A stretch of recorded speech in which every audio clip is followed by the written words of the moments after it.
Student, welcome to today's class. आज की class English speaking की क्लास है। मेरे इस कोर्स की आज ये पहली क्लास है और इस क्लास में हम क्या सीखेंगे इस बारे में हम बाद में डिस्कस करेंगे। पहले इस क्लास के लिए, इस पूरे कोर्स के लिए अपने आप को कैसे प्रिपेयर करना है ये समझ लेते हैं। एंड ट्रस्ट मी, अगर आप कुछ रूल्स को फॉलो करते हुए क्लास में पढ़ेंगे तो ये पूरी क्लास आपके लिए बहुत ही बेनिफिशियल प्रूव होने वाली है। बहुत ही अच्छा कोर्स है। अगर आप स्टेप बाय स्टेप इसको कंप्लीट करते चलेंगे तो by the end of the course आप बहुत अच्छे स्पीकर, बहुत फ्लुएंट स्पीकर बन सकते हैं। लेकिन कुछ रूल्स हैं जो आपको फॉलो करने हैं। सबसे पहले तो आपको अपने अंदर से बिल्कुल भी हेजिटेशन को रिमूव कर देना है। किसी भी तरह का हेजिटेशन आपको अपने अंदर नहीं रखना है, चाहे वो आपकी एज को लेकर हो या स्पीकिंग को लेकर या करेक्ट ग्रामर को लेकर हो। किसी भी तरह का स्पीकर आपको अपने अंदर हेजिटेशन नहीं रखना है। आप किसी भी एज ग्रुप के हों, अगर आपको सीखना है तो इस बात से कोई फ़र्क नहीं पड़ता है कि आपका क्या एज है। अगर आप किसी भी लैंग्वेज को या किसी भी चीज़ को सीखना चाहते हैं तो बस ज़रूरत है एक डेडिकेशन की, सेल्फ डेडिकेशन की और पर्सिवरेंस की। अगर आपके अंदर लगन है किसी भी लैंग्वेज को सीखने की तो आप किसी भी उम्र में इसको स्टार्ट कर सकते हैं। दूसरा, हार्ड वर्क। आपको काफ़ी हार्ड वर्क करना पड़ेगा, आपको प्रैक्टिस करनी पड़ेगी, आपको चीज़ों को सीखने के लिए अपने आप को रेडी करना पड़ेगा। हमेशा किसी भी टाइम पर कभी भी आप कोई नया वर्ड सीखते हैं, कोई फ्रेज सीखते हैं या सुनते हैं तो उसको तुरंत मीन जानने की कोशिश करिए, कैसे यूज़ करते हैं ये सारी चीज़ें जानने की कोशिश करिए। आपकी इंग्लिश धीरे धीरे एक एक दिन करके इम्प्रूव होती जाएगी। कुछ रूल्स हैं, अगर आप उनको प्रॉपरली फॉलो करते हैं तो आप पूरे कोर्स को बहुत अच्छी तरह से समझ पाएंगे और ये आपको बहुत ही लाभदायक कोर्स साबित होने वाला है। जब आप इस कोर्स को ख़त्म करेंगे और इन रूल्स को फॉलो करते हुए आगे बढ़ेंगे तो आप जानेंगे कि वाकई मेरी लैंग्वेज में कितना इम्प्रूव है, कितना मैं अपनी लैंग्वेज को इम्प्रूव कर पाया हूँ। तो जान लेते हैं ये कुछ रूल्स हैं जो आपको इस कोर्स को शुरू करने से पहले अपने आप को प्रिपेयर करने के लिए इस रूल को आपको एसिमिलेट करना है। सबसे पहला रूल है, do not study too much grammar. बहुत सारा ग्रामर नहीं पढ़ेंगे हम, क्योंकि ग्रामर आपको कंफ्यूज कर देता है। क्योंकि आप ग्रामर नहीं सीखने आए हैं, आप स्पीकिंग सीखने आए हैं, तो हम कॉन्सेंट्रेट करेंगे, फोकस करेंगे सिर्फ स्पीकिंग पर और ग्रामर का सिर्फ उतना ही पार्ट आपको पढ़ाऊंगी जितना आपको स्पीकिंग के लिए ज़रूरत है और उतना ही पार्ट आपको सिखाती चलूँगी। टाइम टू टाइम अपने लेवल के अकॉर्डिंग मैं उस पार्ट को आपको सिखाती चलूँगी, तो वो आपको बर्डन जैसा नहीं लगेगा। बहुत ही इंटरेस्टिंग तरीके से हम इंग्लिश को सीखेंगे। Second rule is learn and speak phrases.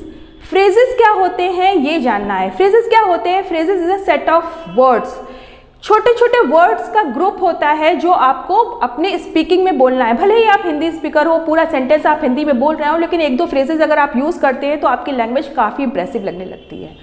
तो आपको अपनी लैंग्वेज में स्पीक करना है, फ्रेजेस और बोलना भी है और सीखना भी है। Third rule is listen, read, right English. Read करिए, कम से कम 15 मिनट आप किसी भी कंटेंट को रीड करिए, इंग्लिश को सुनिए। इंग्लिश को अगर आप सुनेंगे तो आप करेक्ट प्रोनाउंसिएशन सीख पाएंगे। इंग्लिश बोलने के लिए आपको प्रोनाउंसिएशन सीखना बहुत ज़रूरी है। राइट करिए, रीडिंग करिए। इंग्लिश के आप जितना कॉन्टैक्ट में रहेंगे, जितना आप रीडिंग करेंगे, राइटिंग करेंगे, सुनेंगे उस चीज़ को, उतना आप इम्प्रूव करेंगे। और fourth rule is do not translate.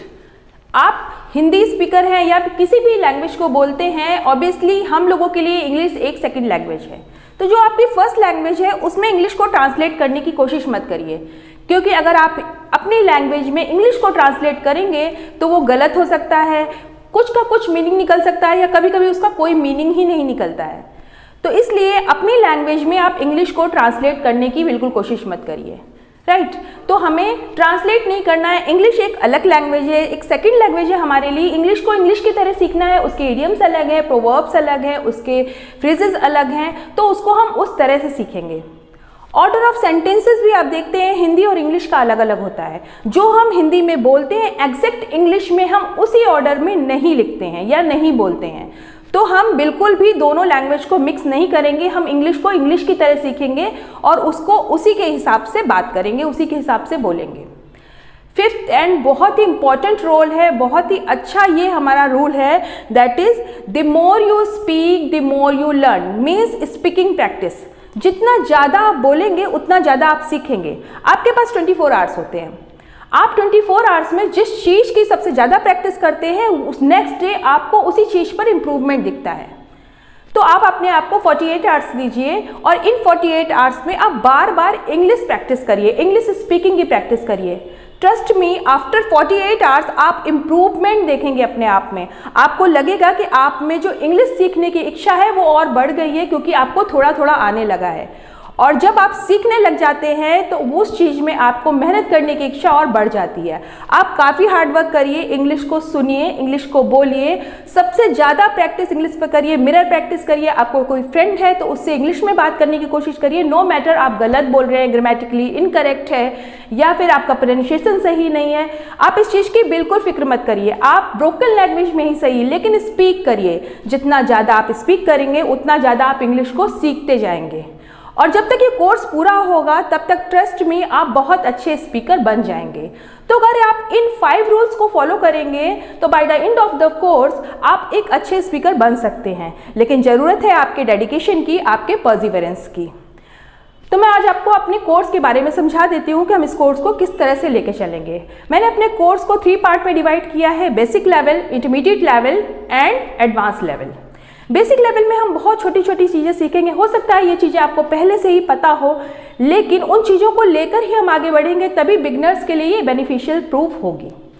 Intermediate level में हम स्मॉल स्मॉल सेंटेंसेस बना से सीखेंगे, फ्रेजेस सीखेंगे, 2 और 3 वर्ड सेंटेंसेस सीखेंगे। इन चीज़ों को सीखते हुए हम कुछ अच्छी स्ट्रॉन्ग वोकैबुलरी सीखेंगे। और एडवांस लेवल पर हम बिग सेंटेंसेस को बनाना सीखेंगे, एडवांस स्ट्रक्चर सीखेंगे, फ्रेजेस सीखेंगे और ईडियम सीखेंगे, फिगरेटिव लैंग्वेज को कैसे अपनी डेली लैंग्वेज में यूज़ करते हैं, ये सारी चीज़ें सीखेंगे।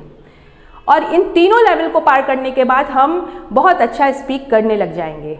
और फिर जितनी ज़्यादा आप प्रैक्टिस करेंगे उतना आपका इंग्लिश बहुत अच्छा हो जाएगा और आप एक फ्लुएंट स्पीकर बन जाएंगे।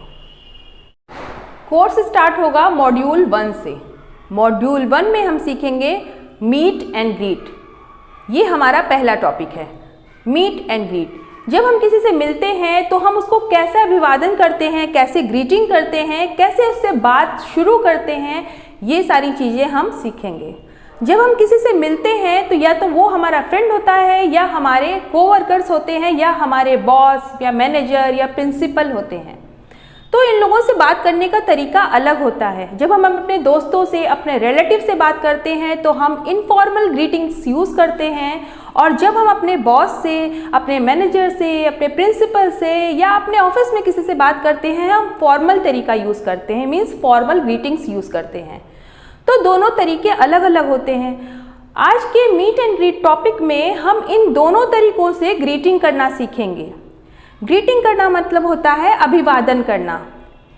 किसी का, जब आप किसी से मिलते हैं तो उसका आप कैसे अभिवादन करते हैं, आप अपनी लैंग्वेज, आप अपनी कॉन्वर्सेशन को कैसे स्टार्ट करते हैं, इसको हम फॉर्मल और इनफॉर्मल दोनों तरीके से सीखेंगे। फॉर्मल मीन्स होता है औपचारिक तरीका और इनफॉर्मल मीन्स होता है अनौपचारिक तरीका, जो हम अपने दोस्तों में, अपने रिलेटिव में, अपने घर में बात करते हैं। तो दोनों तरह से हम इंग्लिश को सीखेंगे अपने फर्स्ट मॉड्यूल में। तो स्टार्ट करते हैं आज का module number 1। Formal way of greeting. Formal तरीका क्या होता है अभिवादन करने का, पहले हम ये सीखेंगे। फॉर्मल ग्रीटिंग हम अपने ऑफिस में, अपने स्कूल में, अपने बॉस से, अपने मैनेजर से, या हम ये कह सकते हैं कि अपने वर्किंग प्लेस पे यूज़ करते हैं। तो जान लेते हैं फॉर्मल तरीका। पहला है हेलो।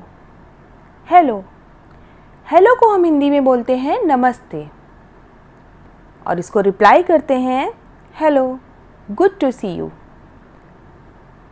हेलो, आपसे मिलकर अच्छा लगा। Second way is how do you do. How do you do. How do you do is very formal and polite greeting. जब आप किसी से पहली बार मिलते हैं तो आप बोलते हैं हाउ डू यू डू। लेकिन ध्यान रहे, हाउ डू यू डू थोड़ा सा ओल्ड फैशन्ड है और इसको रिप्लाई भी हम हाउ डू यू डू से ही करते हैं। हाउ डू यू डू एक क्वेश्चन नहीं है, ये एक फॉर्मल ग्रीटिंग है, जैसे कि good morning. So I recommend you to respond how do you do. Okay. Third way is good morning. Good morning. Good morning बहुत ही कॉमन ग्रीटिंग है। इसको हिंदी में बोलते हैं सुप्रभात। दोपहर 12 बजे से पहले हम गुड मॉर्निंग बोलते हैं। ये एक फॉर्मल ग्रीटिंग है और इसको रिप्लाई भी हम गुड मॉर्निंग या फिर वेरी गुड मॉर्निंग से करते हैं। Fourth is good afternoon. Good afternoon. दोपहर 12 बजे के बाद हम गुड आफ्टरनून यूज़ करते हैं और इसको रिप्लाई हम गुड आफ्टरनून ही करते हैं। Next is good evening. Good evening को हिंदी में बोलते हैं सुसंध्या या शुभ संध्या और इसको रिप्लाई करते हैं गुड इवनिंग। ये तीनों फॉर्मल ग्रीटिंग्स हैं और बहुत ही कॉमन हैं, बट ध्यान रहे ये तीनों ग्रीटिंग्स यूज़ करते समय हम समय का ध्यान रखेंगे। सुबह के समय गुड मॉर्निंग, 12 बजे के बाद गुड आफ्टरनून और शाम को 4 बजे के बाद गुड इवनिंग यूज़ करेंगे। Next is good night. इन तीनों को जानने के बाद आप सोचेंगे गुड नाइट कहाँ बोलते हैं। गुड नाइट को हिंदी में बोलते हैं शुभ रात्रि। शुभ रात्रि और इसको रिप्लाई भी हम गुड नाइट से ही करते हैं। ये एक सैल्यूटेशन नहीं है, ये एक अभिवादन करने का वर्ड नहीं है। It is a parting word. ये एक पार्टिंग वर्ड है, मतलब विदाई के समय बोले जाने वाला वर्ड है। मान लीजिए आप रात के 10 बजे किसी से मिलने जाते हैं और जब आप उससे मिलने जाते हैं तब आप उसको गुड इवनिंग ही बोलेंगे, लेकिन जब आप अपनी मीटिंग ख़त्म करके या उससे मिल के वापस घर लौट रहे होते हैं तब आप उससे पार्टिंग वर्ड बोलेंगे गुड नाइट, शुभ रात्रि, क्योंकि अब आप उससे नेक्स्ट डे ही मिलेंगे तो आप बोलेंगे गुड नाइट। तो ध्यान रहे गुड इवनिंग का यूज़ हम शाम के समय करते हैं और चाहे हम रात के 10 बजे या 11 बजे भी किसी से जब मिलने जाते हैं तो जाते ही उससे गुड इवनिंग बोलेंगे और वापस आते समय हम उसको गुड नाइट बोलेंगे, क्योंकि गुड नाइट एक पार्टिंग वर्ड है। ओके, ये है फॉर्मल ग्रीटिंग। फॉर्मल ग्रीटिंग को हम एग्जाम्पल्स के थ्रू और भी क्लियर कर लेते हैं। इस कॉन्वर्सेशन की हेल्प से समझेंगे। ये कॉन्वर्सेशन है जॉन, उसके पिता मिस्टर जेम्स और एक डॉक्टर के बीच। तो स्टार्ट करते हैं इस कॉन्वर्सेशन को और फॉर्मल ग्रीटिंग को और भी क्लियर करते हैं। सबसे पहले John. John, good morning doctor, how are you doing? John, सुप्रभात डॉक्टर, आपके क्या हाल चाल हैं? How are you doing means होता है आपके क्या हाल चाल हैं। Doctor, good morning John, I am doing well and you? अब डॉक्टर जॉन को रिप्लाई करते हैं सुप्रभात जॉन, मैं अच्छा हूँ या मैं ठीक हूँ और तुम? फिर जॉन रिप्लाई करते हैं आई एम फाइन या I am good, thank you sir, this is my father mister James. John, मैं ठीक हूँ या मैं अच्छा हूँ, धन्यवाद सर, ये मेरे पिता हैं मिस्टर जेम्स। अब डॉक्टर मिस्टर जेम्स से बात करेंगे। Doctor, hello Mr James, it's pleasure to meet you. Hello Mr James, आपसे मिलकर अच्छा लगा। अब मिस्टर जेम्स बोलते हैं hello sir, nice to meet you too sir, मुझे भी आपसे मिलकर अच्छा लगा। तो ये कॉन्वर्सेशन जॉन, मिस्टर जेम्स और एक डॉक्टर के बीच थी। आई होप आपको ये फॉर्मल ग्रीटिंग क्लियर हो गई होगी। अगर आपको ये क्लास अच्छी लगी हो तो हमारे चैनल इंग्लिश मंत्रम को लाइक करिए, सब्सक्राइब करिए और शेयर करिए। मिलते हैं अपनी अगली क्लास में जिसमें हम जानेंगे इनफॉर्मल ग्रीट कैसे करते हैं। तो मिलते हैं अगली क्लास में, तब तक के लिए bye bye, keep watching English मंत्रम।